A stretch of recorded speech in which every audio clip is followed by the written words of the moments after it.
Hello, and thanks for tuning into our program today. My name is William Stewart, and I would like to encourage you to open up your Bible and follow along as we study. It's our intent to deal with God's Word with honesty and integrity. We want to discover in it things that God reveals about Himself and that God reveals about how we should live in our service to Him. In recent programs, we've talked about the fear of the Lord and the justice of the Lord. And so I thought we would continue along that same theme of looking at attributes that we might see in God. And so today we're going to look at the providence of the Lord.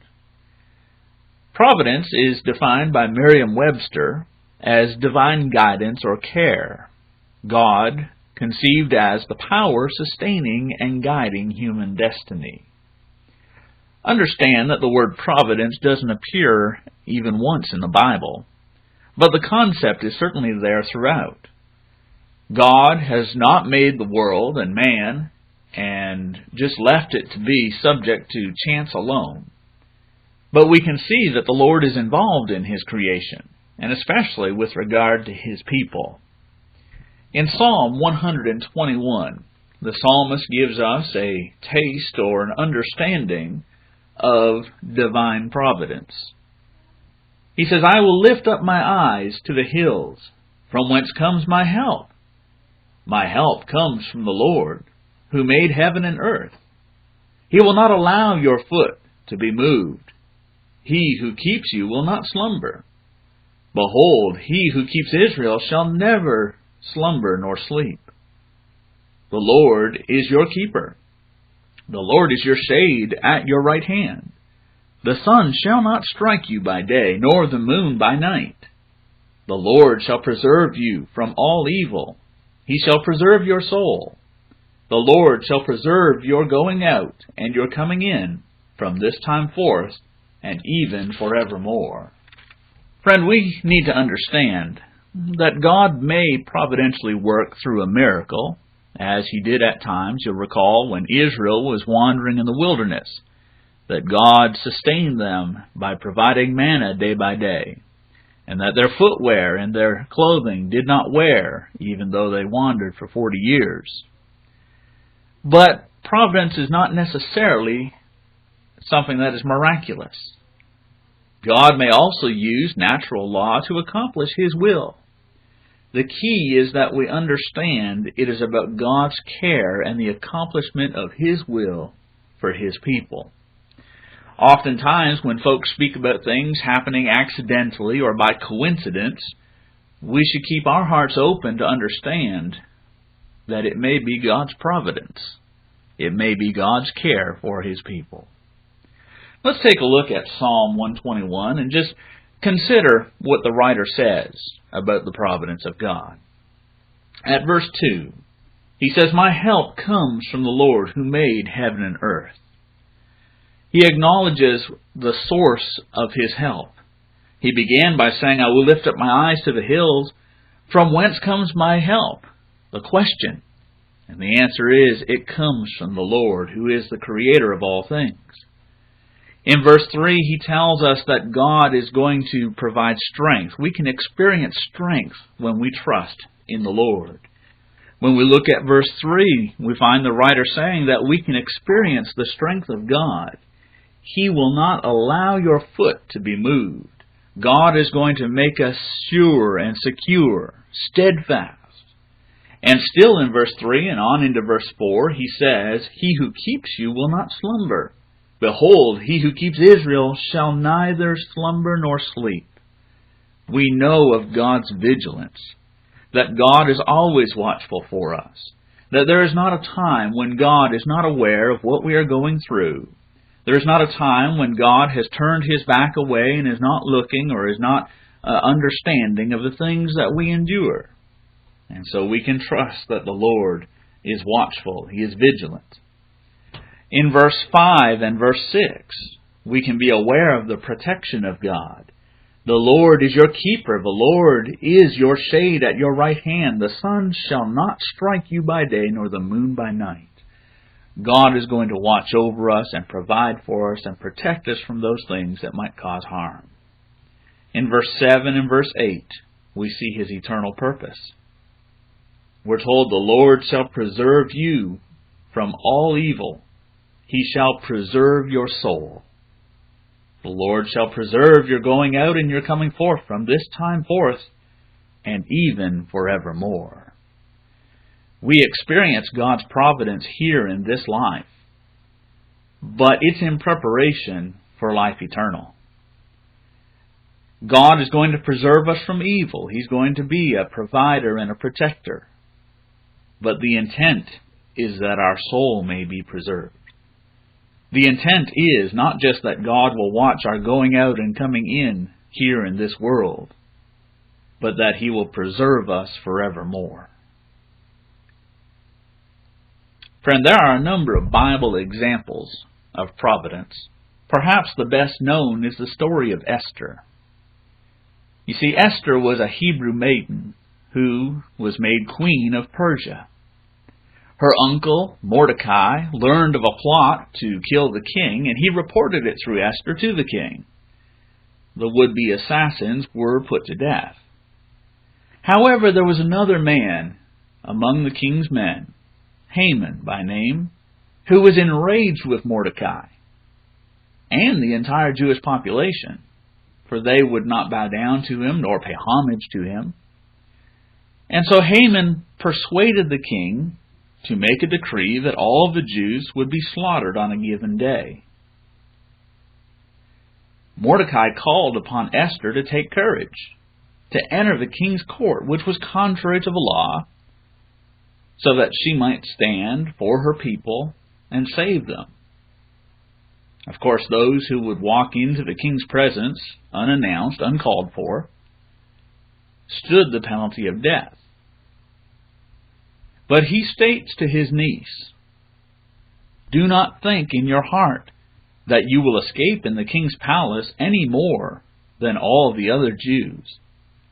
For if you remain completely silent at this time, relief and deliverance will arise for the Jews from another place. But you and your father's house will perish. Yet who knows whether you have come to the kingdom for such a time as this?" Esther chapter 4, verse 13 and 14. This story of Esther is a story of faith and courage and of God's providence. It's interesting that Esther is one of two books in the Bible that don't mention God, Song of Solomon being the other. And yet we can very readily see God's presence in the story of Esther. Mordecai understood providence, and he expected it. And he compelled Esther to consider that she might be a part of God's providential plan. Again, consider what he said to her, that if you just remain silent, relief and deliverance will arise for the Jews from another place. Mordecai trusted that God was watchful and that God was going to provide and protect. He trusted in the providence of God. What we find is that Esther stood up for her people and they were saved. And in fact, Haman, who had prepared a gallows for Mordecai, hung on that gallows himself. The providence of God. In Deuteronomy in chapter 2, we had mentioned Israel experiencing the providence of God during the time of their wandering. In Deuteronomy chapter 2 and at verse 7, the writer indicates that they experienced God's providence.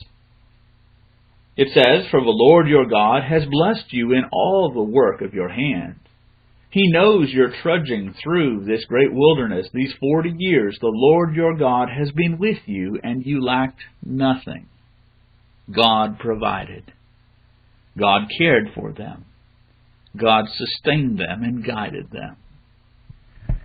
In 1 Kings and chapter 17, you may recall that we read there about Elijah the prophet and how he experienced God's providence in a time of famine. There had been wickedness going on through Israel for years. This is in the reign of Ahab the king. And so a drought was pronounced for the land. But we find in chapter 17 and verse 6 of 1 Kings that ravens brought bread and meat in the morning and bread and meat in the evening, and that Elijah drank from the brook. God provided for him. The brook dried up, verse 7 tells us. But drop down to verse 16. Verse 16, Elijah has come to a widow's place. God had sent him there. And there was a bin of flour that just had a handful left. And she had just a little bit of oil.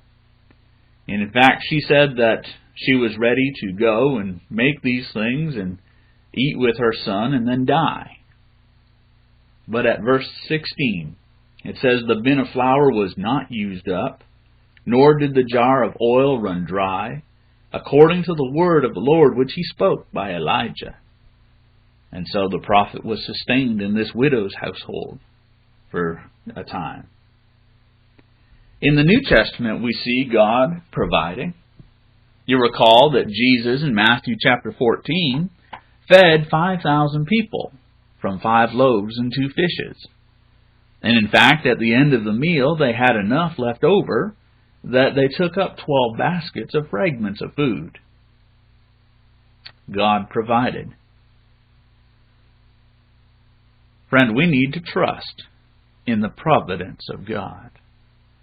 God is watchful over us, and He will provide for us. As we saw the psalmist speaking about, God is our help. We need to acknowledge Him as the source of our help. As he said, God is not going to allow our feet to be moved. He will plant us strong if our faith is strong, if we will trust in Him. God is not going to sleep. He's not going to turn His head away from those who endeavor to serve Him. He is vigilant. He is watchful. The Lord is our keeper. David experienced this time and again as he was running from Saul and as he came up against his enemies, that the Lord is our keeper and our protector. And the Lord will preserve us. Friends, so often we're focused on things of this world. And of course we need to focus on the things of this world. We do live here.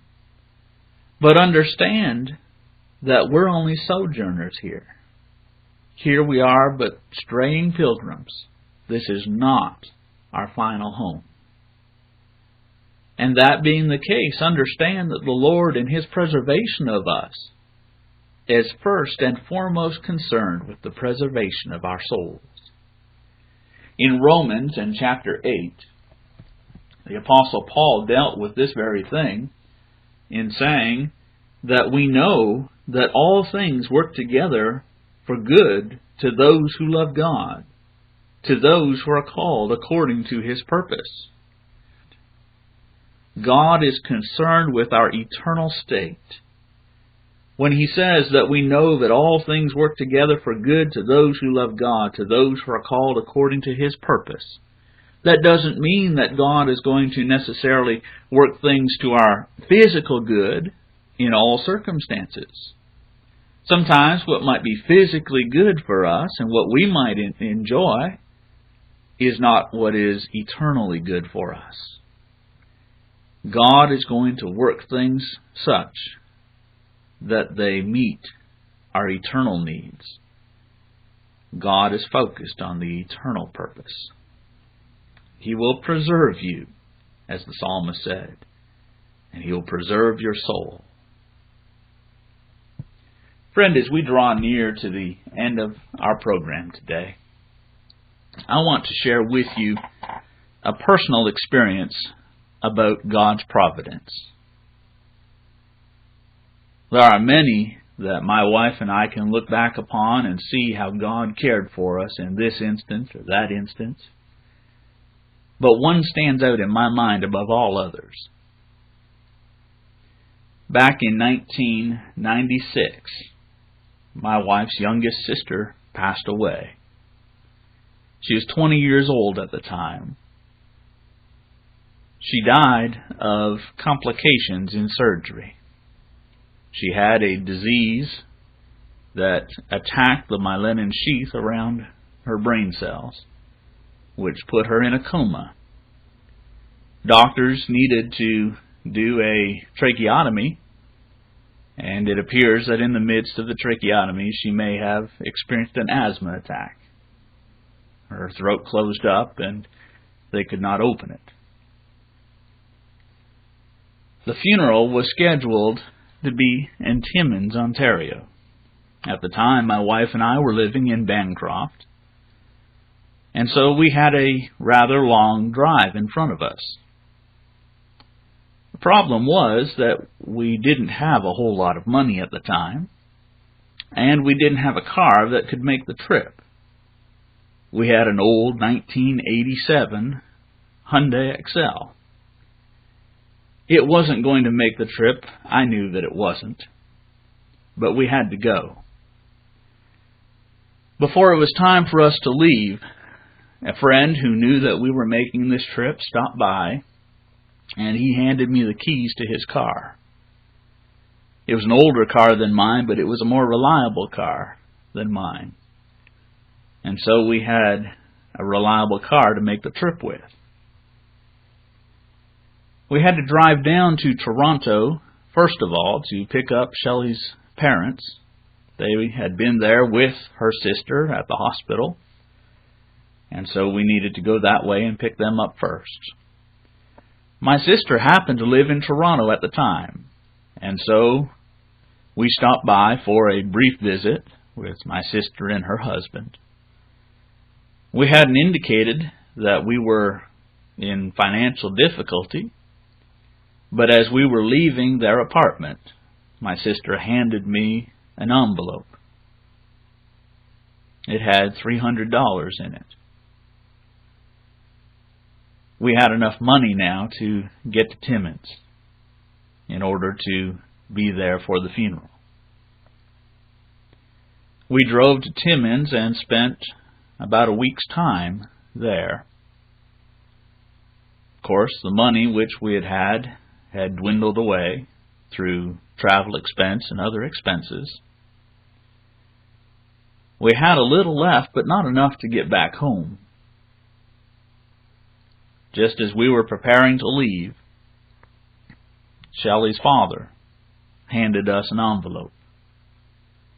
Apparently several had given money to help the family with various expenses, and this was what was left over. I don't recall the amount, but I know that it got us home. Friend, let me tell you that that was a trip that if we were relying simply upon ourselves, it should not have happened. And yet what we find is that time after time, situation after situation, God provided. I will lift up my eyes to the hills. From whence comes my help? My help comes from the Lord, who made heaven and earth. He will not allow your foot to be moved. He who keeps you will not slumber. Behold, he who keeps Israel shall neither slumber nor sleep. The Lord is your keeper. The Lord is your shade at your right hand. The sun shall not strike you by day, nor the moon by night. The Lord shall preserve you from all evil. He shall preserve your soul. The Lord shall preserve your going out and your coming in, from this time forth, and even forevermore. Friend, perhaps you've experienced God's providence, God's care, God's sustaining power. Indeed, were He to just leave this world to chance, things would be so much different than what they are. But we can trust that God is watchful and that God is caring and that God is working. Friend, we appreciate your kind attention to this radio program each week. And we invite you not only to listen to the program week by week, but to also come out and to enjoy our assemblies together. I'd like to take this opportunity to invite you to come, even this week, and to assemble with us. You would be our honored guest, and we would enjoy the opportunity to worship God together, to encourage one another, and to study the most holy Scriptures. We thank you once more for tuning in. We encourage you to tune in again next week at this same time on this station. We wish you a great day and a good week.